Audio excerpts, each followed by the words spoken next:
শোনো বান্দারা, কিয়ামত কিন্তু হয়েই যাবে। কি বলতেছে? কিয়ামত হয়ে যাবে।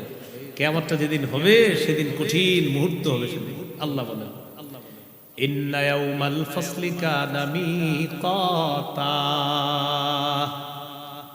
বিচার দিবস সুনির্ধারিত, ফয়সালার দিবস সুনির্ধারিত, মীমাংসার দিবস সুনির্ধারিত। বলেন, বিচার দিবস। সূরা হুদের 114 নম্বর আয়াতে আল্লাহ বলেন, 104 নম্বর আয়াতে আল্লাহ বলেন, ওয়া মা নুআখিরুহু ইল্লা লিআজালিম মা'দুদ। কিয়ামতের বিষয়টা আমি আল্লাহ মুলতবি করে রেখেছি কিছু কালের জন্য। মুলতবি কারে বলে? মানে স্থগিত কারে বলে? মানে জিনিসটা হবে, আটকায় রাখছি। এর মানে কিয়ামতের বিষয়টা আল্লাহ বুঝাইতে চায়, ঘোষণা হয়ে গেল কিন্তু শুধু আটকায় রাখছি, হুকুম করব ঘটে যাবে। মুলতবি করে রাখছি, স্থগিত করে রাখছে। স্থগিত কারে কয়? মানে একটা জিনিস হওয়ার স্থগিত করছে আল্লাহ। তো আল্লাহ বলেন, স্থগিত মানে এটা রেডি, খালি হুকুম করব হয়ে যাবে। ওয়া মা নুআখিরুহু ইল্লা লিআজালিম মা'দুদ। তো আল্লাহ বলেন, ইয়াউমা ইয়াতি লা তাকাল্লামু নাফসুন ইল্লা বিইজনি। কেউ সেদিন আল্লাহর হুকুম ছাড়া কথা বলবে না। ফামিনহুম শাকিয়্যুন ওয়া সাঈদ। আল্লাহ তাআলা বলেন, ওই বিচারের দিবসে, মীমাংসার দিবসে, সেদিন মীমাংসা হওয়ার পর দুইটা দল হবে। মানুষের মধ্যে একটা দল হবে হতভাগা, আর একটা দল হবে সৌভাগ্যবান। ফাআম্মাল্লাযীনা শাকু ফাফিন্নার। যারা হতভাগা তাদের ঠিকানা জাহান্নাম। ওয়া আম্মাল্লাযীনা সুঈদু ফাফিল জান্নাহ। আর যারা সৌভাগ্যবান তারা চিরস্থায়ী জান্নাতের মেহমান। যারা হতভাগা ফিন্নার, তারা জাহান্নামে থাকবে। যারা সৌভাগ্যবান তারা জান্নাতে থাকবে। তাহলে আসেন কি বলতেছে দেখেন, ইন্না ইয়াউমাল ফাসলি কানা মিকাতা। বিচারের দিবসটা সুনির্ধারিত। এবার বিভীষিকাটা কি হবে দেখেন, ইয়াউমা ইউনফাখু ফিস-সূর ফাতাতুনা আফওয়াজা। সেদিন সিংহায় ফু দেওয়া হবে, তোমরা দলে দলে উপস্থিত হবে। সিংহায় ফু দেওয়া হবে, তোমরা দলে দলে উপস্থিত হবে। ওয়া ফুতিহাতিস সামাউ ফাকানাত আবওয়াবা। আসমান খুলে দেওয়া হবে। আসমান খুলে দেওয়ার পর অনেকগুলা দরজা বিশিষ্ট হবে আসমান। ওই দরজা দিয়ে ফেরেশতাদেরকে নামিয়ে আনা হবে। আসমান খুলে দেওয়া হবে, আর ওই খোলা আসমান অনেকগুলা দরজা হবে। এটা দিয়ে কাদেরকে নামিয়ে আনা হবে? সূরা ফুরকানে আছে, আরো সুন্দর করে আছে, ইয়াউমা তাশাক্কাকুস সামাউ বিল গামাম ওয়া নুজিলাল মালাইকাতু তানজিলা। সেদিন আসমান ফেটে যাবে আল্লাহর তাজাল্লি সহ। ওয়া নুজিলাল মালাইকাতু তানজিলা। ফেরেশতাদেরকে নামিয়ে আনা হবে, ওই ফাটা দিয়ে নামিয়ে আনা হবে। তাহলে আসমান ওয়ালারা নেমে গেল, বাস আসমানে কেউ নাই, ধ্বংস আসমান। রয়ে গেল জমিনের উপরের পাহাড়গুলা। ওয়াসুইরাতিল জিবাল ফাকানাত সারাবা। পাহাড়গুলাকে হাকিয়ে নেওয়া হবে, আর পাহাড়গুলা চূর্ণ বিচূর্ণ হয়ে ফাকানাত সারাবা, মরিচিকার মতো হয়ে যাবে। এই মজবুত পাহাড় কিসের মতো হয়ে যাবে? মরিচিকা কারে কয়? মানে কিচ্ছু থাকবে না, বাস মরিচিকার মতো কিচ্ছু, মানে এটার কোনো দাম নাই, অস্তিত্বহীন হয়ে যাবে আপনার, মানে এটার কোনো ভ্যালু থাকবে না। এই পাহাড়টাকে আল্লাহ তাআলা এমন করে দিবেন, এটার কোনো ভ্যালু। ফাকানাত সারাবা, মরিচার মতো হয়ে যাবে। এমন মরিচা কাকে বলে, বা মরিচিকা কাকে বলে? মরিচিকা ওই পাহাড়। আমরা যখন সমুদ্রের মরুভূমির মধ্যে যাই, যাওয়ার পর দূর থেকে দেখি চিকচিক করতেছে, কি জানি পানি পানি পানি, সামনে গিয়ে দেখি পানি। এই যে পানি পানি মনে হচ্ছে, আসলে কিছু না। আল্লাহ তাআলা বলেন, এই পাহাড়গুলাকে হাকিয়ে নেওয়া হবে, এগুলা হয়ে যাবে মরিচিকার মতো। এখন বলেন, মজবুত পাহাড় যখন থাকবে না, তো জমিন কি হবে? জমিনও ধ্বংস। তাহলে প্রশ্ন এসে যায়, জমিন ধ্বংস, আসমান ধ্বংস, তাহলে কিয়ামতের মাঠটা কোথায় হবে? সূরা ইব্রাহিমে আল্লাহ বলে দেয়, ইয়াউমা তুবাদদালুল আরদু গায়রাল আরদি ওয়াস সামাওয়াত। আসমান এবং জমিন পরিবর্তন করে নতুন আসমান জমিন সৃষ্টি করা হবে। সুবহানাল্লাহ। শুনছেন না আগে এটা? ইয়াউমা তুবাদদালুল আরদু গায়রাল আরদি ওয়াস সামাওয়াত। এই জমিনের পরিবর্তে আরেকটা জমিন, আসমানের পরিবর্তে আরো আসমান, মানে এগুলা ধ্বংস, জমিন ধ্বংস, নতুন আসমান নতুন জমিন সৃষ্টি করে এটা আল্লাহ সমতল ভূমি বানিয়ে এটাকে কিয়ামতের মাঠ বানাবে। এটাকে ওয়াবারাজুলিল্লাহিল ওয়াহিদিল কাহ্হার, মানুষ দলে দলে ছুটে আসবে, বারাজু তারা আসবে লিল্লাহিল ওয়াহিদিল কাহ্হার, মহা প্রতাপশালী ক্ষমতাধর এক আল্লাহর সামনে মানুষগুলো উপস্থিত। তাহলে ভাই এখান থেকে কি শিখলাম? এই আসমান এই জমিন বাস ধ্বংস হয়ে যাবে, ফেরেশতাদেরকে নামিয়ে আনা হবে। সব ধ্বংস হওয়ার পর আল্লাহ বলেন জমিনকে আবার নতুন করে সৃষ্টি করা হবে, জমিনটাকে পরিবর্তন করে আবার নতুন জমিন করা হবে, আসমান পরিবর্তন করে নতুন আসমান করা হবে। এখানে আল্লাহ কিয়ামতের মাঠ স্থাপন করে বিচার ব্যবস্থা শুরু করবেন। তো ফুতিহাতিস সামাউ ফাকানাত আবওয়াবা ওয়া সুয়িরাতিল জিবালু ফাকানাত সারাবা। এই হলো 20 নম্বর আয়াত। তো বিচার আপনার হওয়ার পর যখন বিচার হবে এরপর একদল মানুষ জাহান্নামী হবে, তাদের ব্যাপারে আল্লাহ বলেন ইন্না জাহান্নামা কানাত মিরসাদাল লিত্তাগিনা মাআবা, নিশ্চয়ই জাহান্নাম উৎ পেতে আছে, লিত্তাগিনা মাআবা, সীমালঙ্ঘনকারী যারা, নাফরমান যারা, তাদের জন্য ঠিকানা হিসাবে জাহান্নামটা উৎ পেতে আছে। নাউজুবিল্লাহ। লাবিতিনা ফিহা আহকাবা, যুগ যুগ ধরে সেখানে থাকবে।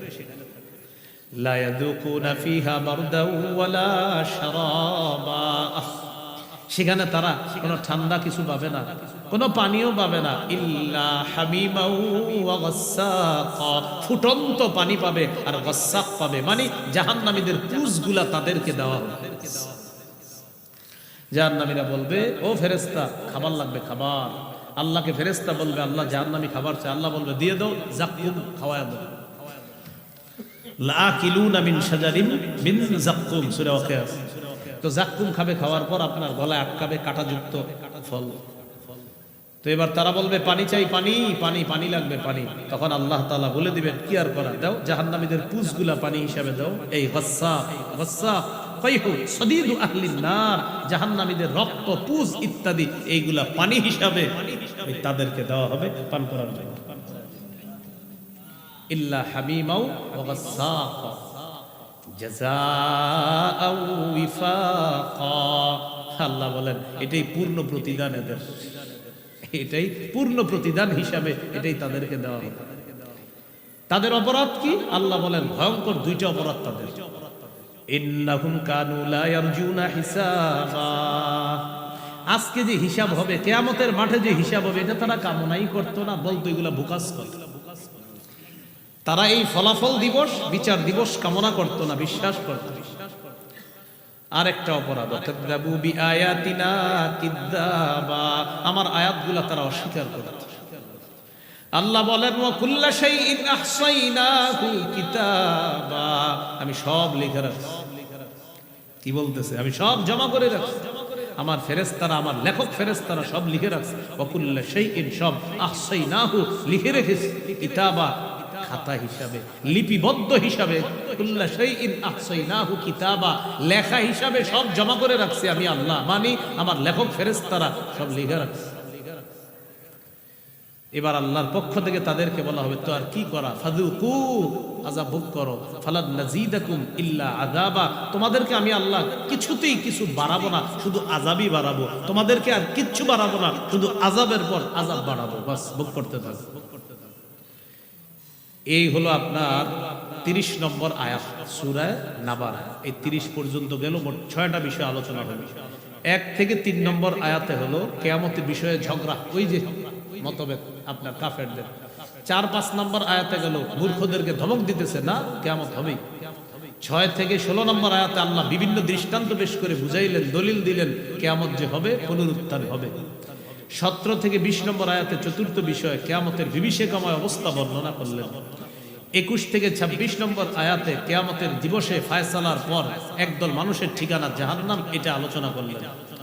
6 নম্বর বিষয় আল্লাহ আলোচনা করলেন যাদেরকে জাহান্নামে দিবেন, কেন দিবে আল্লাহ, এই বিষয়ে আল্লাহ কথা বললেন যে এদের বড় বড় অপরাধ, এরা আমার এই বিচার দিবস বিশ্বাস করতো না, কামনা করতো না, ফলাফল বলতে কিছু আছে এগুলা মানতো না, আর আমার আয়াতগুলাকে অস্বীকার করতো।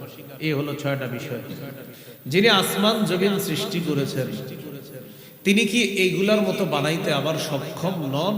আল্লাহ বলতেছেন, যিনি আসমান, এই বিশাল আসমান জমিন সৃষ্টি করেছেন, তিনি কি এগুলোর মতো আবার বানাতে, সৃষ্টি করতে সক্ষম নন? তো আল্লাহ বলেন অবশ্যই সক্ষম।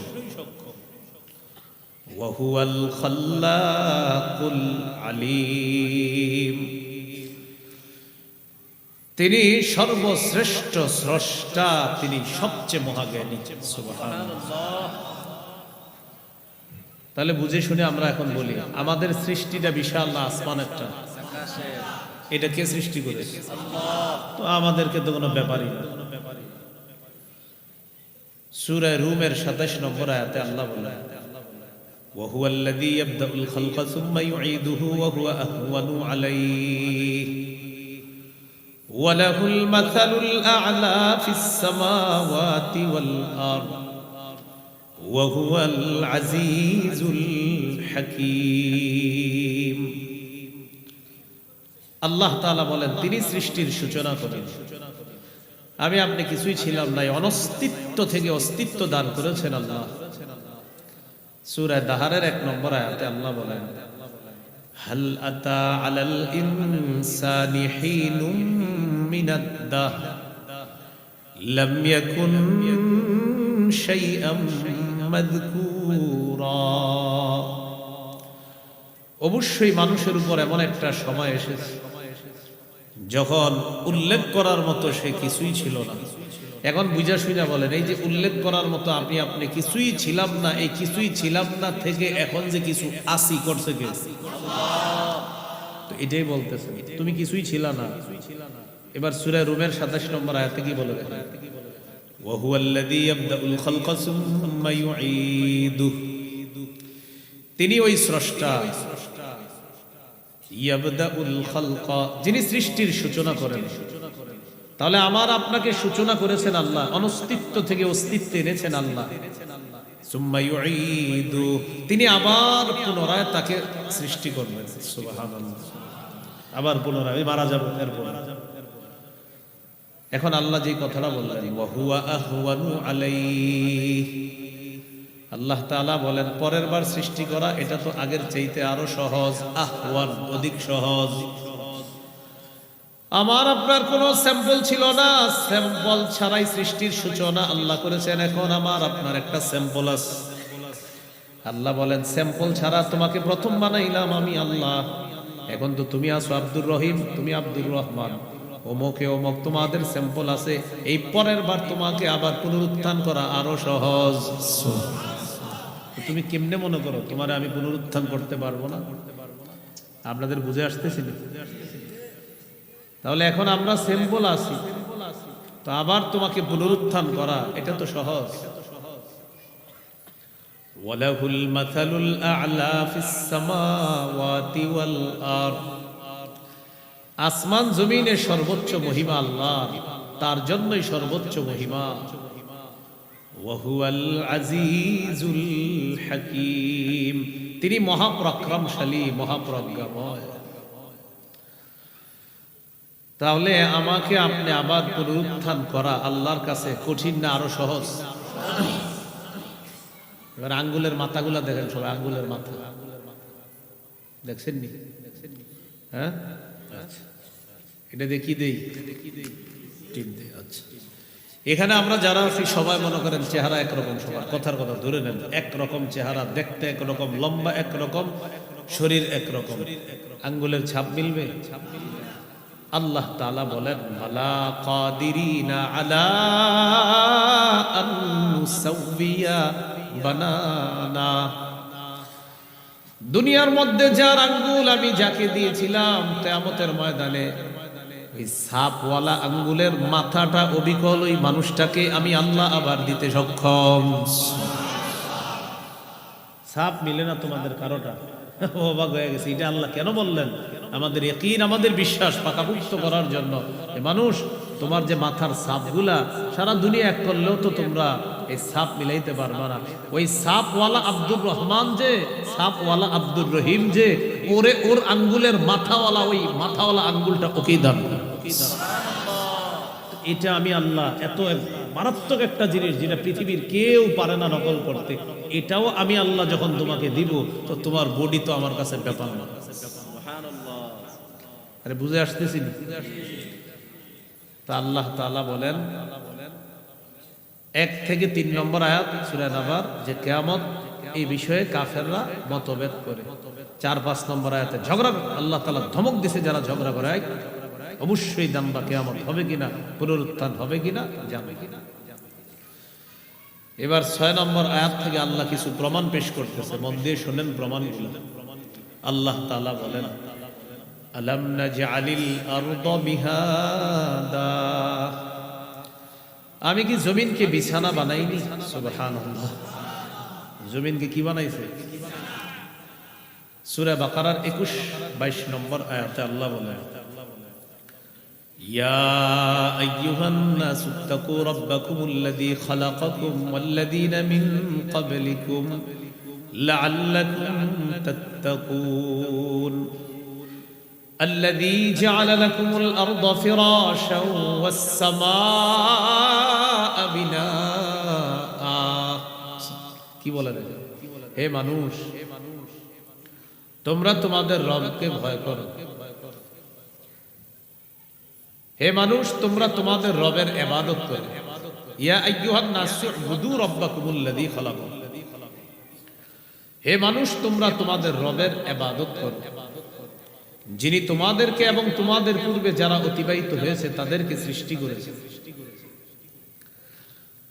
তো আল্লাহ বলেন কেন এটা করবা? লাআল্লাকুম তাত্তাকুন, যাতে তোমরা মুত্তাকি হতে পারো। তাহলে কি বললেন? হে মানুষ, উবুদু রাব্বাকুম, তোমরা তোমাদের রবের ইবাদত করো, যিনি তোমাদেরকে আর তোমাদের পূর্ববর্তী যারা দুনিয়া থেকে বিদায় নিয়েছে, অতিবাহিত হয়েছে, তাদেরকে যিনি সৃষ্টি করেছেন তার ইবাদত করো। কেন? যাতে তোমরা মুত্তাকি হও। এখন ওই রব কে? আল্লাহ বলেন আল্লাযী জাআলা লাকুমুল আরদা ফিরাশা, যিনি তোমাদের জন্য এই গোটা জমিনটাকে বিছানা বানিয়েছেন। ওয়াস সামাআ বিনাআ, আসমানটা ছাদ বানাইছে। এখন একটু বুঝেন, এই যে জমিনটা কি বানাইছে? একটা শিশুকে আমরা আদর করে যত্ন করে যেইভাবে করে বিছানায় রাখি, ঠিক আল্লাহ আমাদেরকে তেমন মায়া করে এই জমিনটা বিছানা বানাই। এইটারও একটা প্রমাণ আছে, এটা যে মায়া করে আল্লাহ আমাদেরকে রাখছে এখানে। সূরাতুজ যুখরুফ 10 নম্বর আয়াত 25 নম্বর পারা 8 নম্বর পৃষ্ঠা আল্লাহ বলেন আল্লাযী জাআলা লাকুমুল আরদা মাহদা, আল্লাহ তাআলা তোমাদের জন্য জমিনকে দোলনা বানিয়েছে। দোলনায় কারে বসাই আমরা? তাহলে শিশুকে মায়া করি, তাই বলি ওরে দোলনায় বসাও। আল্লাহ মায়া করে বলতেছেন আমি তোমাদের জন্য জমিনকে দোলনা বানিয়েছি।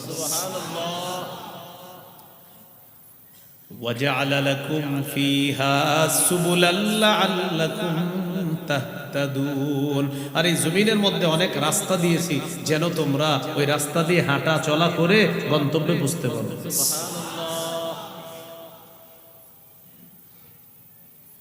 সূরা মুলক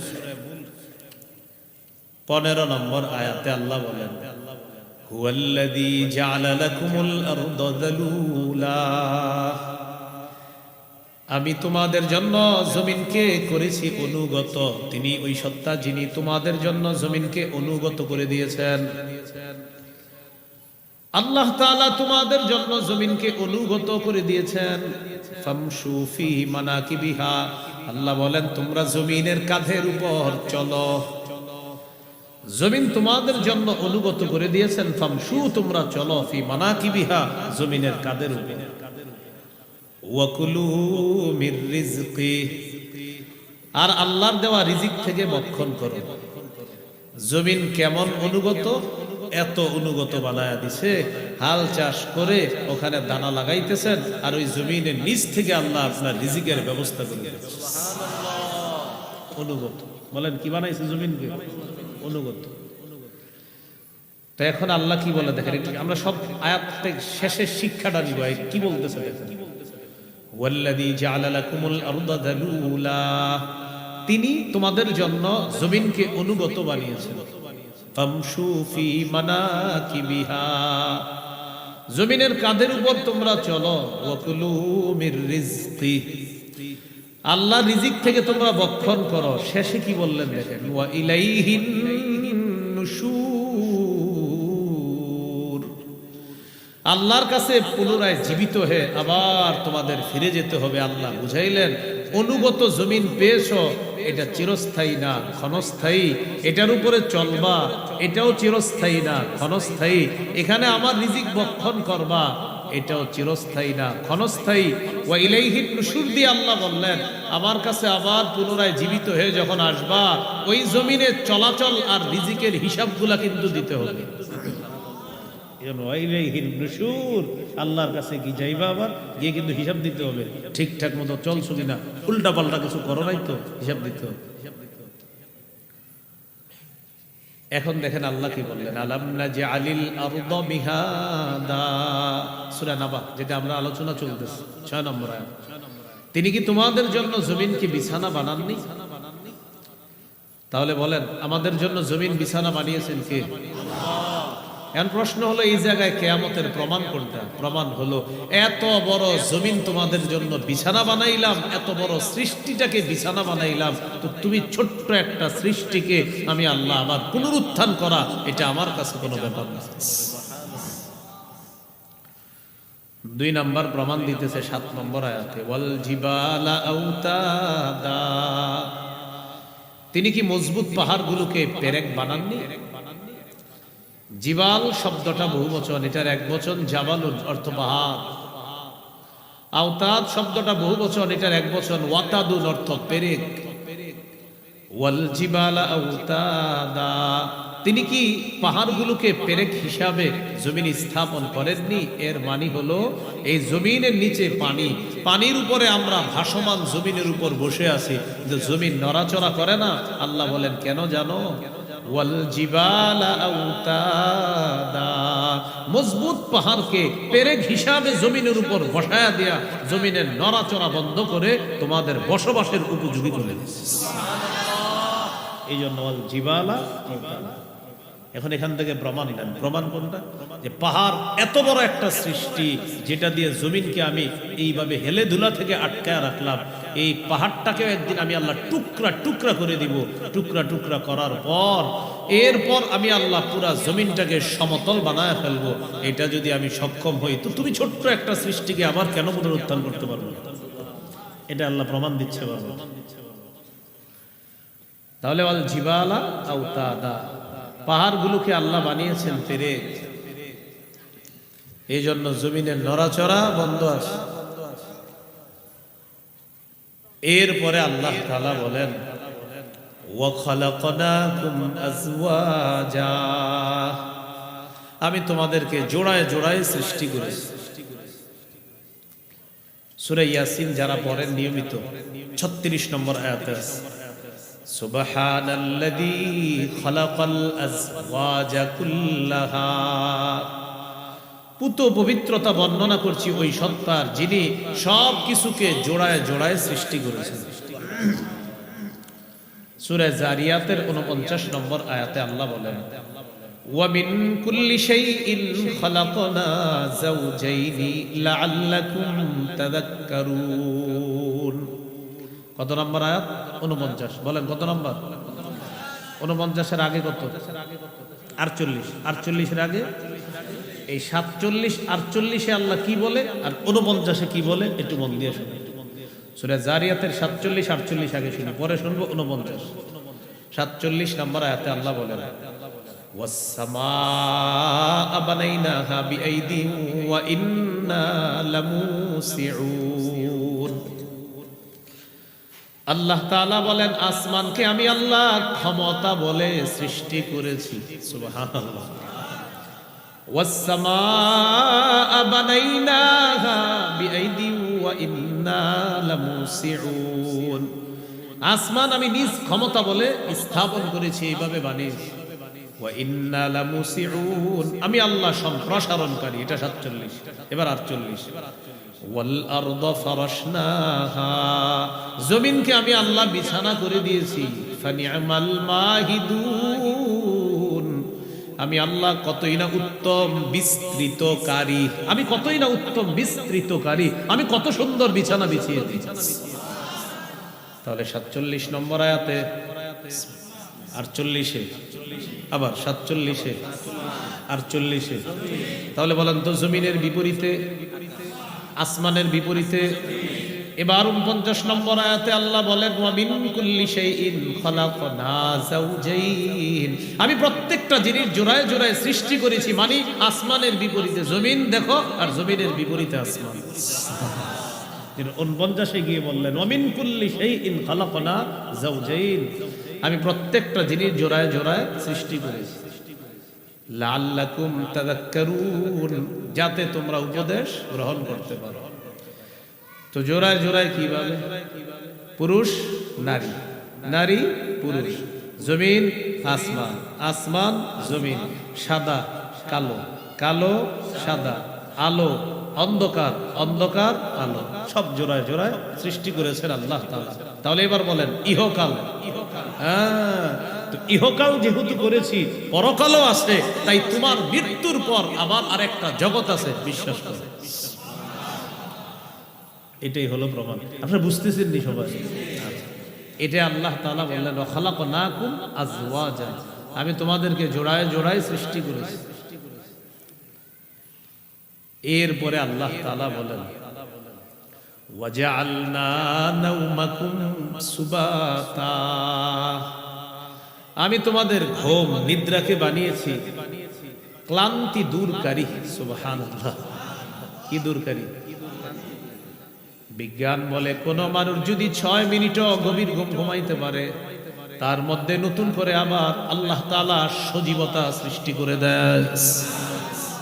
6 মিনিট যদি আপনি গভীর ঘুম ঘুমাইতে পারেন, নতুন করে আল্লাহ আবার সজীব সৃষ্টি করে দিবে আপনার, আপনার প্রাণ সঞ্চার ফিরে বসে 6 মিনিট। তাহলে ঘুম কত বড় নিয়ামত না? আপনাদের কিন্তু মাথায় খালি আসবে যে হুজুর ঘুমের লগে কিয়ামতের সম্পর্ক একটু পরে বুঝাইতেছি, মন দিয়ে শুনে না।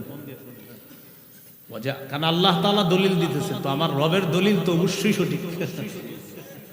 ওয়াজআলনা নাওমাকুম সুবাতা, আমি তোমাদের ঘুম করেছি ক্লান্তি দূরকারী। মানুষ সারাদিন কাজ করে, তা আল্লাহ তাআলা তাকে ঘুম পাড়ায়, এই ঘুমের মাধ্যমে তার ক্লান্তি আল্লাহ দূর করে দেয়। ঘুম আল্লাহ প্রদত্ত এক মহা ঔষধের নাম হলো ঘুম। সহিহ বুখারীর বর্ণনা 1975 নম্বর হাদিস, 1975। রাসূলুল্লাহ সাল্লাল্লাহু আলাইহি সাল্লামের কাছে এক সাহাবীর ব্যাপারে অভিযোগ গেছে। অভিযোগ, হুজুর এই সাহাবী রাতের বেলা ঘুমায় না, সারা রাত খালি তাহাজ্জুদ করে, বিবির হক আদায় করে না। দিনের বেলা তার বাড়িতে মেহমান আসে, মেহমানদের কোনো খোঁজ খবর রাখে না, কারণ কামাই রোজগারি করে না, মেহমানদের খাওয়াবে কি? নবীজি ডাকলেন, এদিকে আসো তুমি। ওই সাহাবী, ঘটনা কি? বিবির নাকি খোঁজ খবর নাও না, সারা রাত নাকি তাহাজ্জুদ পড়ো। জি। কামাই করো না, সারাদিন তুমি নফল নামাজ পড়তে থাকো, সারাদিন রোজা রাখো, আর রাতের বেলা তাহাজ্জুদ, দিনের বেলা রোজা রাখে, রাতের বেলা সারা রাত নামাজ পড়ে, আর কোনো কামাই করে না, কিচ্ছু করে না। নবীজি বললেন ঘুমাও কখন? তো ঘুমায়ও না। فقال رسول الله صلى الله عليه وسلم ان لجسدك عليك حقا, তোমার উপর তোমার শরীরের হক আছে। ওয়ালি আইনিকা আলাইকা হাক্কা, তোমার চোখের উপর তোমার হক আছে, তোমার চোখের জন্য তোমার উপর হক আছে। তাহলে শরীরের হক আছে, চোখের হক আছে। ওয়ালি যাওজিকা আলাইকা হাক্কা, তোমার উপর তোমার বিবির হক আছে। ওয়ালি যাওরিকা আলাইকা হাক্কা, তোমার মেহমানের উপর, মেহমানের জন্য তোমার হক আছে। তাহলে তোমার শরীরের জন্য তোমার হক আছে, তোমার চোখের জন্য তোমার উপর হক আছে, তোমার স্ত্রীর জন্য তোমার উপর হক আছে, তোমার মেহমানের জন্য তোমার উপর হক আছে, তোমার চোখের জন্য তোমার উপর হক আছে। দ্বারা তুমি ঘুমাইতে হবে, চোখকে বিশ্রাম দিতে হবে। এই ঘুম, এটা আল্লাহ প্রদত্ত এক মহা ঔষধের নাম হলো ঘুমানো। কি করা? ঘুমানো। আল্লাহ তাআলা আমাদেরকে বুঝার তৌফিক দান করুন। এখন কথা হলো ঘুম।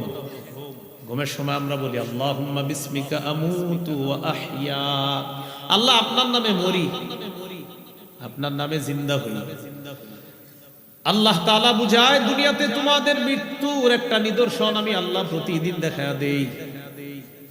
মৃত্যুর নিদর্শন প্রতিদিন দেখায়া দেই। তুমি যখন ঘুমাইলা আমি না চাইলে আর উঠতে পারবা না, এই যে আমি চাইলে আবার উঠতে পারবা। যখন আমি আল্লাহ তোমাকে দুনিয়াবি মৃত্যু দিয়ে দিব, মৃত্যু দেওয়ার পর আমি আল্লাহ আবার তোমাকে পুনরুত্থান করতে পারবো, এর দলিল হব। দুনিয়াতে যখন তুমি ঘুমাও, ঘুমানোর পর আমি চাইলে তুমি আবার জাগ্রত হতে পারবা, না চাইলে আর এই জগতে জাগ্রত হইতে পারবা না। আল্লাহ বুঝাইতে চায় দুনিয়াতে তুমি যখন ঘুমাও এটা এক ধরনের মৃত্যু তোমার, এই মৃত্যু থেকে আবার পুনরায় তুমি উঠবা কিনা ঘুম থেকে এটা আমি আল্লাহ জানি। তো দুনিয়াতে তোমাকে মৃত্যুর পর আবার জীবিত হওয়ার নিদর্শন প্রতিদিন দেখাই। এই পৃথিবীতে যখন মরবা পরের জগতে আবার ঠিক আমি আল্লাহ এইভাবে পুনরুত্থান করব। ওয়াজআলনা নাওমাকুম দেখছেন নি কেমনে দলিলটা দিশাল। তুমি না ডেইলি ঘুমাও, আর ঘুম থেকে উঠাও আমরা কি বলি? আলহামদুলিল্লাহিল্লাযী আহইয়ানা। সমস্ত প্রশংসা আল্লাহ যিনি আমাদেরকে জীবিত করেছেন। এই যে আহইয়ানা, যিনি আমাদেরকে জিন্দা করেছেন। বা'দামা আমাতানা, আমাদেরকে মৃত্যু দেওয়ার পর, মানে গত রাত 10টায় আমাদের আল্লাহ মৃত্যু দেওয়ার পর আজকে ভোর 4টায় আবার আল্লাহ জিন্দা করেছেন। যে আল্লাহ, তার প্রশংসা। এই জন্য তো বলি আলহামদুলিল্লাহিল্লাযী আহইয়ানা। আহইয়ানা মানে যিনি জিন্দা করেছেন। বা'দামা আমাতানা, আমাকে মৃত্যু দেওয়ার পর। তো আল্লাহ বলেন প্রত্যেক দিন এই দোয়া পড়ো যে তুমি যখন ঘুমাও এটা মৃত্যু, আবার যখন জাগ্রত হও এটা তোমার জীবিত হওয়া। হ্যাঁ, একদিন তুমি দুনিয়া থেকে এইভাবে মরে যাইবা, এটাও আমি আল্লাহ যখন চাইবো তখন মারা যাইবা। আবার তোমাকে পরের জগতে পুনরুত্থান করব যেইভাবে ঘুম থেকে জাগ্রত করতে। বুঝে আসছেন আপনাদের?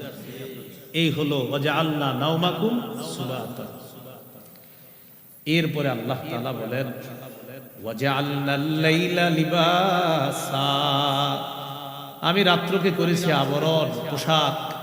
এই পোশাক তোমাদের জন্য আমি আল্লাহ দিনের উপরে এই রাত নামক পোশাক আমি আল্লাহ পরায় দিই। কেন জানো? চারদিকের আওয়াজগুলো যেন বন্ধ থাকে, তোমার জন্য একটা আরামের ঘুম হয়। তোমার জন্য একটা কি হয়? আরামের ঘুম হয়। তো এবার বলেন তো, রাতের বিপরীতে, দিনের বিপরীতে, ইহকালের বিপরীতে, পরকালের বিপরীতে কিয়ামতের দলিল। তো আল্লাহ বলেন রাতটা কেন দিলাম? রাত দিলাম পোশাক হিসাবে। কিসের পোশাক? দিনের উপরে আমি একটা অন্ধকারের পোশাক পরায়া দিই। ওই অন্ধকারে আমি আল্লাহ প্রদত্ত অনেক কিছু আমি আল্লাহ নাজিল করি যেন আরামে তোমার ঘুমটা হয়। চারদিকের আওয়াজগুলা বন্ধ করে দেই। বান্দা তোমাকে খুব ভালোবাসি, তো তাই তোমার আরামের ঘুমের জন্য আমি আল্লাহ এই ব্যবস্থা করি। তো এত ভালোবাসে আল্লাহ, আমাদেরকে ঘুম পাড়ায়। ফজরের সময় রবের ভালোবাসা একটু উঠি না?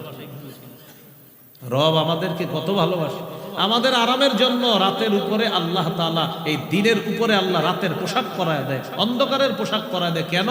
কারণ রব তার বান্দাকে অনেক ভালোবাসে। তার ঘুমটা যেন স্বাস্থ্যদায়ক ঘুম হয়, তার ঘুমটা যেন স্বস্তিদায়ক হয়, তার ঘুমটা যেন ক্লান্তি দূরকারী হয়, তার ঘুম যেন হাজারো রোগের শেফা হিসাবে হয়, এমন একটা ঘুম আল্লাহ দেয়। এই জন্য ঘুমকে মহা ঔষধ বলা হয়। ঘুমকে কি বলা হয়?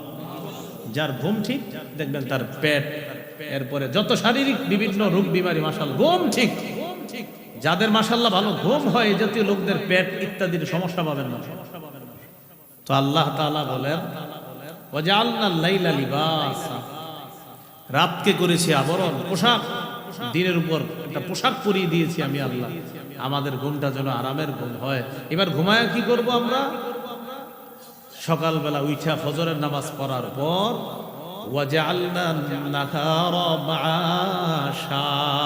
দিনকে করেছি তোমার জীবিকা অন্বেষণের জন্য। তাহলে রাতে মোবাইল চালানো যাবে না, তাড়াতাড়ি ঘুমায়া যাবেন, আরামের একটা ঘুম ঘুমাইবেন। 4টা বাজে 2 রাকাত 4 রাকাত তাহাজ্জুদ নামাজ পড়বেন, করার পর একটু জিকির আজগার বৈশা বৈশা কম্বলের তলে লেপের নিচে করার যে কি আরাম, কি মজা, যে না করবেন সে বুঝবেন না। একদিন কইরা দেখবেন খুব মজা।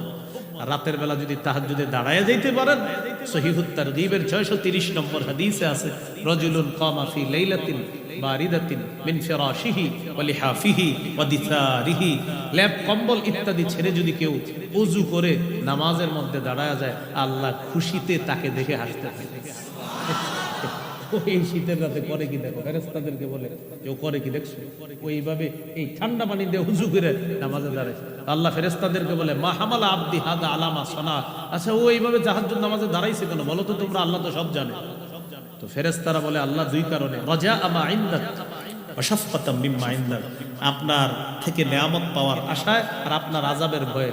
আল্লাহ বলেন ফেরেশতারা সাক্ষী থাকো, আতাইতুহু মা রাজা, যে আশায় দাঁড়িয়েছে দিয়ে দিলাম, ওয়া আম্মানতুহু মিম্মা ইয়াখাফ, যে ভয়ে দাঁড়িয়েছে ভয় থেকে নিরাপত্তাও দিয়ে দিলাম। সুবহানাল্লাহ মানে কি পড়বেন নি? হ্যাঁ সুবহানাল্লাহ মানে হলো এই যে হুজুর হ্যাঁ কথা ঠিক, আর আমরা পড়বো ইনশাআল্লাহ। রেডিমেড সুবহানাল্লাহ যেন না হয়, আসলে সুবহানাল্লাহ মানে হুজুর হ্যাঁ জি এই কথাটা সঠিক, আমরাও ইনশাআল্লাহ এটা করব। আল্লাহ তাআলা তৌফিক দান করেন। তাহলে রাত হলো ঘুমানোর জন্য, দিন হলো জীবিকা অন্বেষণের জন্য। দিনের বড় একটা নেয়ামত হলো সূর্য। দিনের বড় একটা নেয়ামত কি? সূর্য। আল্লাহ তাআলার আজীব এক নেয়ামত। এটা জ্বলন্ত একটা গ্যাস, এই সূর্যটা। মানুষ যদি গবেষণা করে এখান থেকে জ্বালানি সংগ্রহ করা যায় সোলার ইত্যাদির মাধ্যমে, এটা না করে কয়লা আরো ইত্যাদি পুড়িয়ে এই পৃথিবীটারে দূষিত করতেছে মানুষ, এ ঠিক হচ্ছে না। শিল্পোন্নয়ন দেশগুলোতে বিশেষ করে আপনার, তারা তো আপনার এমন অবস্থা করে ফেলতেছে যে পুরা বায়ু দূষণ এমন ভাবে হচ্ছে, বাতাসে তাদের ওই কার্বন ডাই অক্সাইড যে বের হয় সেখান থেকে এটা বাতাসের সাথে মিশে সূর্যের যে আলোর মূল যে আপনার আল্লাহ তাআলার পক্ষ থেকে সূর্যের আলোর মধ্যে যে উপকারিতাটা আছে এটা বাধাগ্রস্ত হয় ওই বাতাসে কার্বন ডাই অক্সাইড মিশ্রিত হওয়ার কারণে। এই জন্য মানুষ এটা থেকে আসলে উত্তরণ হওয়া দরকার, মানুষ সূর্য নিয়ে গবেষণা করা দরকার। এইটা না করে করতেছে আপনার যত জ্বালানি ইত্যাদি আছে এগুলো শেষ করে দিচ্ছে। আল্লাহ তাআলা আমাদেরকে সূর্য নামক নেয়ামতটা, এই নেয়ামত থেকে যেন আমরা প্রকৃত নেয়ামতগুলা গ্রহণ করতে পারি, আল্লাহ তৌফিক দান করেন। তো এটার গুরুত্ব বাড়াতে হবে। সূর্য আল্লাহর অনেক বড় একটা নেয়ামত। 5600 ডিগ্রি সেলসিয়াস তাপমাত্রা, এখান থেকে 200 কোটি ভাগের 1 ভাগ মাত্র দুনিয়াতে মানে। এতেই মাঝে মাঝে আমাদের কি অবস্থা হয়ে যায়। এই আলো আমাদের শক্তি সঞ্চয় করে। দিনের বেলা মানুষ কাজ করবে, তাই রব সূর্য নামক একটা নেয়ামত দিয়েছে যে আমার বান্দা কাজ করবে, ওর কষ্ট হবে, সূর্যের আলো দিয়ে তার শরীরে শক্তি সঞ্চয় করবে। আল্লাহ তাআলা শক্তি সঞ্চয় করে। তো এবার আল্লাহ বুঝায় এত বড় একটা নেয়ামত রাখলাম দিনের বেলা সূর্য, দিনের বেলা যে সূর্য নামক নেয়ামতটা রাখলাম, এই সূর্য নামক নেয়ামতটা এত বড় ভারী, পৃথিবী থেকে প্রায় 3 লক্ষ গুণেরও আরো বেশি পরিমাণ ওজনওয়ালা একটা সূর্য, 3 লক্ষেরও বেশি ওজনওয়ালা একটা সূর্য আমি আল্লাহ স্থাপন করলাম, যা তুমি এইভাবে দেখতে পাও। তো এত বড় সৃষ্টিটা তোমার এইভাবে দেখাই, তোমারে পুনরুত্থান করা আমার কাছে কেন ব্যাপার বলো? তো দিনের বেলা আমরা কাজ করলে কষ্ট হয়, আমাদেরকে শক্তি সঞ্চয় করার জন্য আল্লাহ কি দিয়েছেন আসমানে? হ্যাঁ সূর্য দিয়েছে। তো ওয়াজআলনা নাহারা মাআশা, এরপর আল্লাহ বলেন ওয়া বানাইনা ফাওকাকুম সাবআন শিদাদা, তোমাদের উপরে ছাদ হিসাবে 7 আসমান, মজবুত মজবুত 7টা আসমান আমি আল্লাহ স্থাপন করেছি। কয়টা আসমান?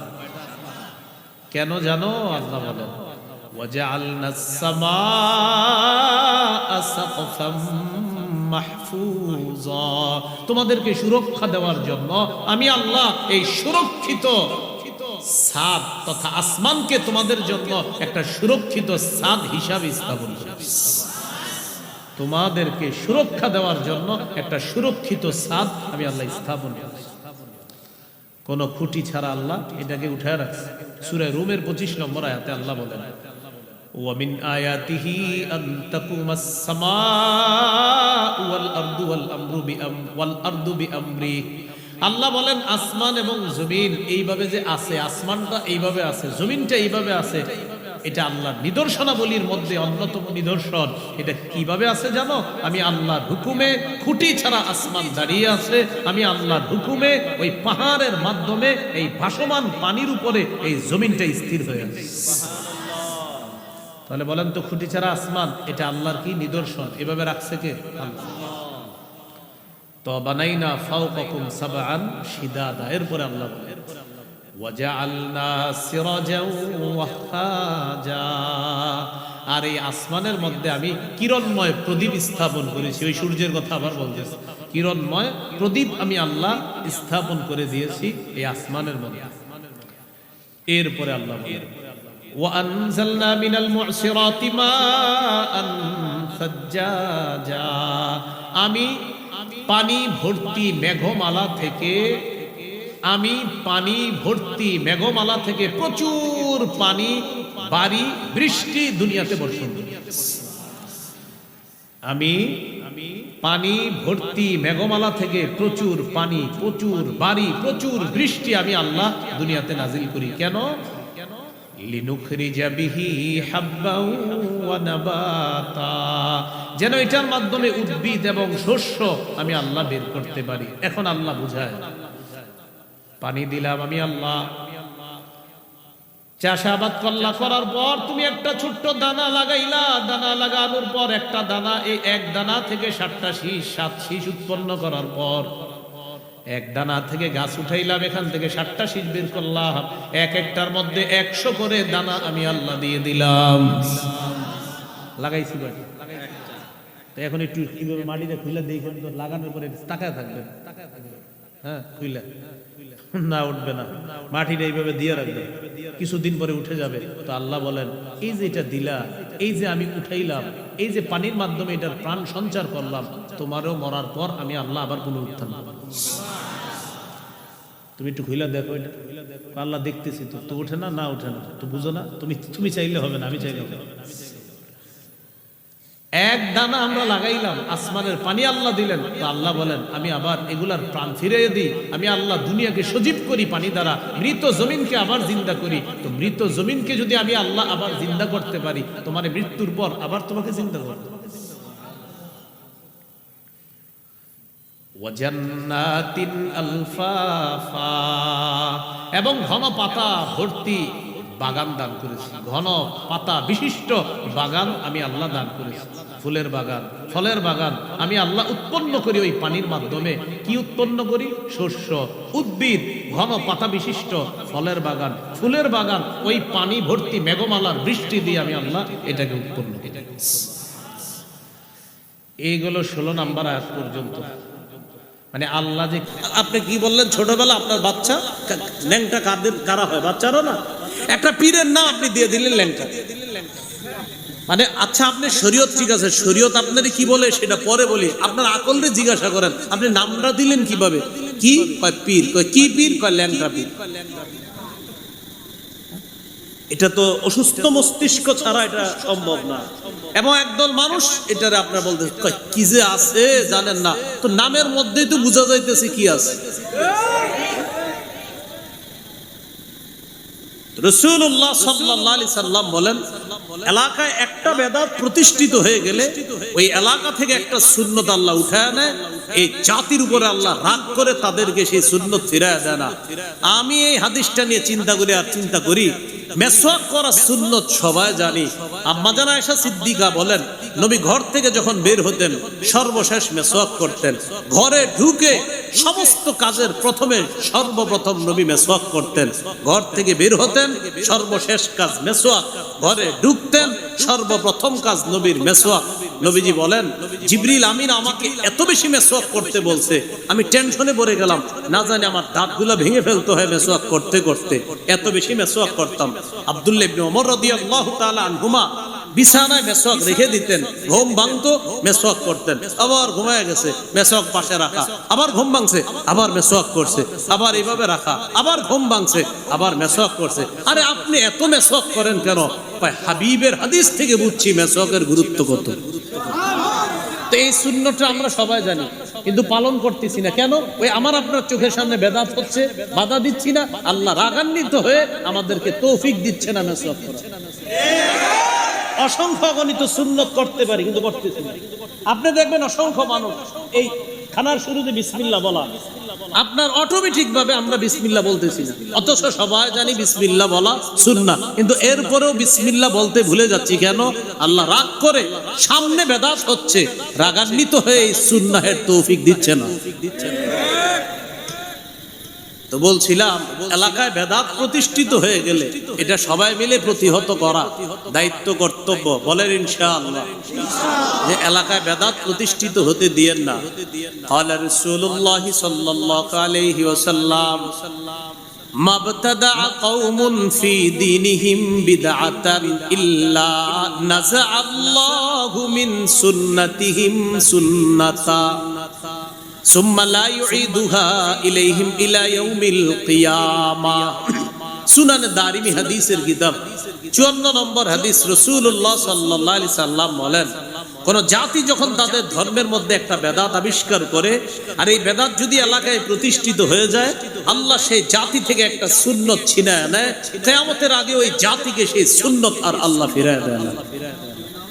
আল্লাহ আমাদেরকে হেফাজত করেন। তাহলে প্রিয় ভাইয়ারা বলেন আমার সাথে সবাই, শিরকি আকীদা রাখবো না, বেদাতি আকীদা রাখবো না, শিরকি কথা বলবো না, বেদাতি কথা বলবো না, শিরকি কর্ম করব না, বেদাতি কর্ম করব না, শিরকি মজলিসে বসবো না, বেদাতি মজলিসে বসবো না, শিরকি মজলিস দেখতে যাব না, বেদাতি মজলিসও দেখতে যাব না। মনে থাকবে ইনশাআল্লাহ। ইসলামে প্রবেশ করেছি কিনা কয় লক্ষণ? 1 নম্বর আত্মসমর্পণ, 2 নম্বর ইখলাস, 3 নম্বর বিশুদ্ধ আকীদা। আকীদায় বেদাত থাকা যাবে না, শিরক থাকা যাবে না। 4 নম্বর উত্তম চরিত্র। এটা জরুরি বিষয়, উত্তম চরিত্র। এটা মসজিদের সামনের কাতারেই বোঝা যায় উত্তম চরিত্রের বিষয়টা। কোথায়? মসজিদের সামনের কাতার। সামনের কাতার যাও। তা আপনি পিছে যাওয়াটা তো এইভাবে বলতে পারেন, তুমি একটু পিছনে যাও। তা আপনি এমন ভাবে বলছেন এই ছেলেটারে বয়স 10-12 বছর, তো হয়তো দৌড় দিয়ে সামনের কাতারে চলে গেছে। ঠিক আছে, মুরব্বী বলছে এইভাবে, তো বলতে পারতেন বাবা তুমি পিছনে যাও আর একজন বড় মানুষ সামনে দাও। এই ছেলেটা আপনারা আগামী 10 দিন সালাম দিবে। আর ওই যে যখন এইভাবে বলবেন যাও যাও যাও পিছনে যাও, আগামী 10 দিন তো সালাম দিবেই না। ওর আম্মারে গিয়ে বলবে আম্মা এই মসজিদ আর যাবো না। এই জন্য আপনার আখলাকটা মসজিদ থেকে আপনি দেখান না। এরপরে মসজিদে খুতবা চলতেছে, মাশাআল্লাহ খতিব সাহেব ভাষণ দিয়ে খুতবা দিতেছে, মুসল্লিরা একদম মনোযোগ সহকারে খুতবা শুনতেছে। ইতিমধ্যে এলাকার এক হোমলা চোমলা নেতা আইসা সবার ঘাট ডিঙায় সামনে যাইতেছে। এটা কোন ধরনের আখলাক দেখাইলেন আপনি? হ্যাঁ, এটা তো আপনি আখলাক দেখাইলেন, সুন্দর হলো না বিষয়টা? তো এই বিষয়গুলো বাংলাদেশে না থাকলেও পৃথিবীতে আছে। বাংলাদেশে আছে বলেই তো আমি বলছি। তো এই হলো আপনার আখলাক, এই বিষয়টা ঠিক রাখা। আল্লাহ তাআলা সূরা কলমের 4 নম্বর আয়াতে বলেন, কাফেররা রাসূল সাল্লাল্লাহু আলাইহি সাল্লামের চরিত্র নিয়ে কথা বলেছিল, তা আল্লাহ তাআলা বলে দিলেন ইন্নাকা লা আলা খুলুকিন আযীম।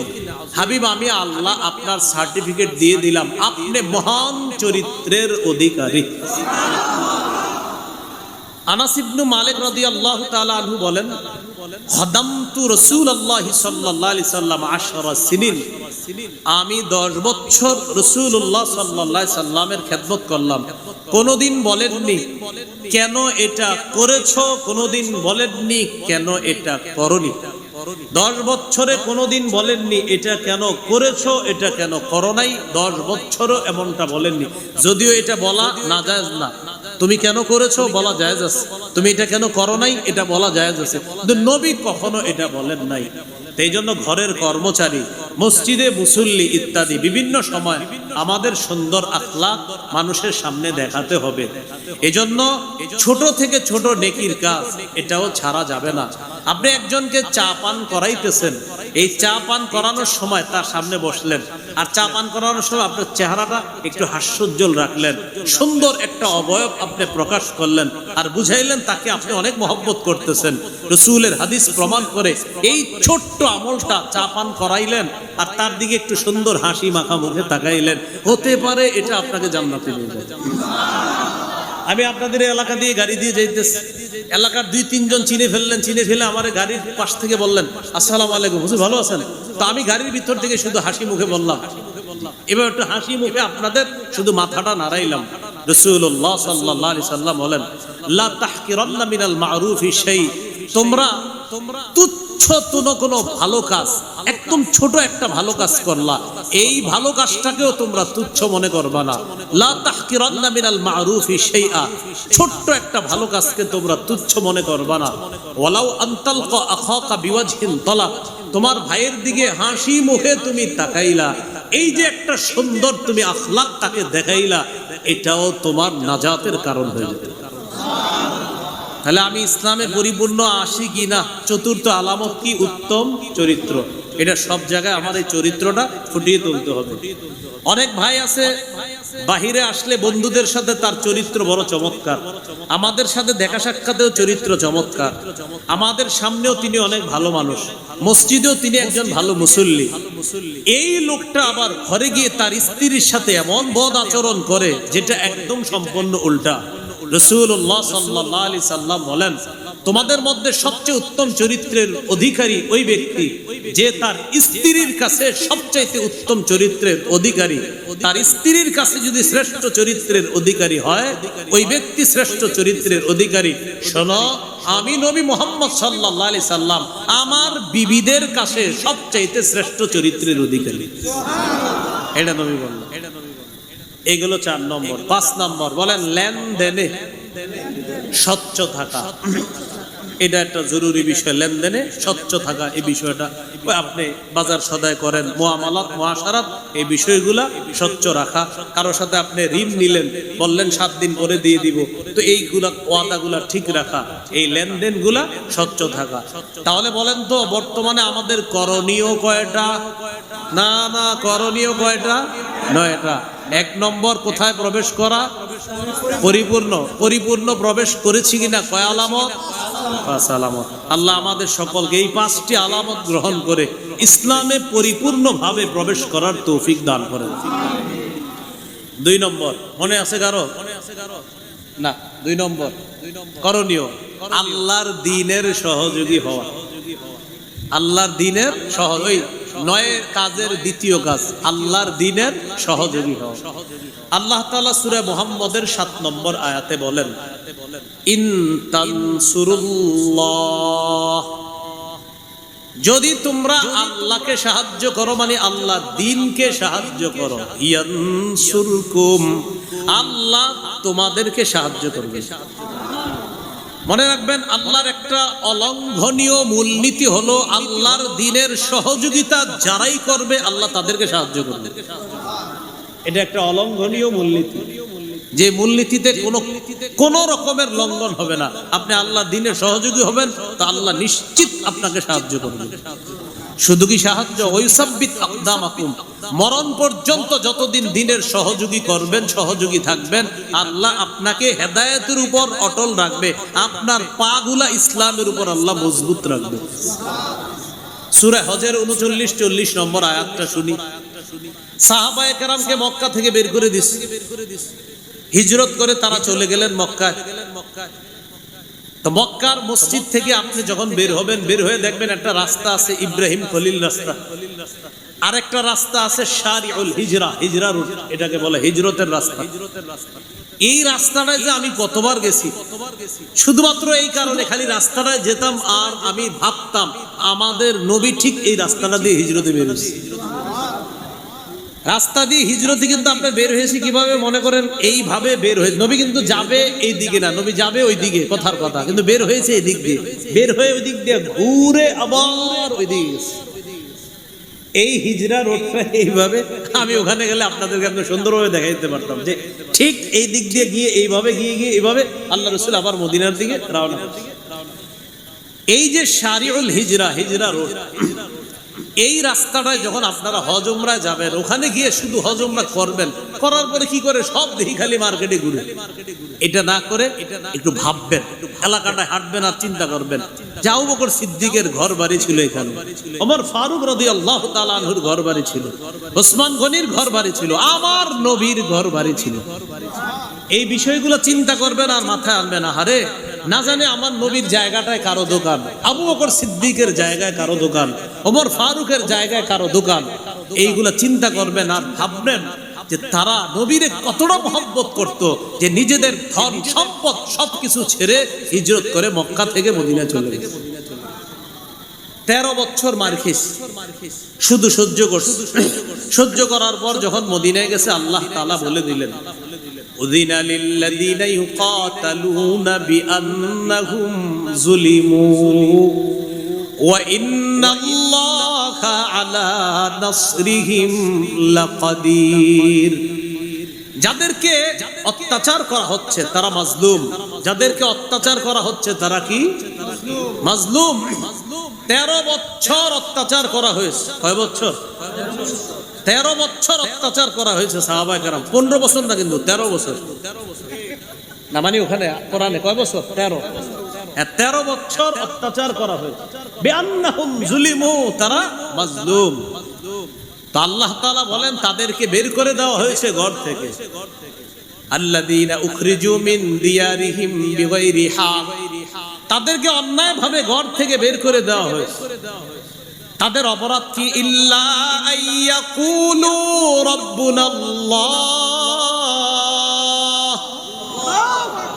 তাদের অপরাধ তারা বলতো আমাদের রব। অপরাধ কি? রব। বাস এটাই অপরাধ ধরছে। কাফেররা বের করছে কেন? কয় কি অপরাধে বের করছেন? কয় এরা কয় রব আল্লাহ। কি কারণে সাহাবীদেরকে বের করে দিছে? তারা বলে রব আল্লাহ। তো তোমরা কি কও? আমরা বলি আল্লাহ প্রধান আর আমাদের দেবদেবীরা হলো সহযোগী। আল্লাহ প্রধান, লাত ইজ্জত মানাত এরা হলো সহযোগী, আর সাহাবীরা তারা শুধু বলে রব আল্লাহ। তো এইজন্য বের করে দিছে। তো আল্লাহ বলেন 13 বছর সহ্য করছো। উজিনা, এবার জিহাদের অনুমতি দেওয়া হয়েছে। কিসের অনুমতি দেওয়া হলো? এরপরে 40 নম্বর আয়াতে আল্লাহর অলঙ্ঘনীয় সেই মূলনীতিটা আল্লাহ বলে দিচ্ছেন, ওয়ালা ইয়ানসুরান্নাল্লাহু মাইয়ানসুরু, যে ব্যক্তি আল্লাহকে সাহায্য করবে, আল্লাহর দ্বীনের সহযোগী হবে, তারা সংখ্যায় যদি 313 হয় অবশ্যই আল্লাহ তাদেরকে সাহায্য করবে। সংখ্যায় যদি কম হয় আল্লাহ তাদেরকে কি করবেন? সাহায্য করবেন। হ্যাঁ, এটা হলো আল্লাহর অলঙ্ঘনীয় বিধান। প্রিয় ভাইরা, সংখ্যায় যদি কম হন, আল্লাহর দ্বীনের সহযোগী হন, আল্লাহর ওয়াদা আমি আল্লাহ তোমাদেরকে সাহায্য করব।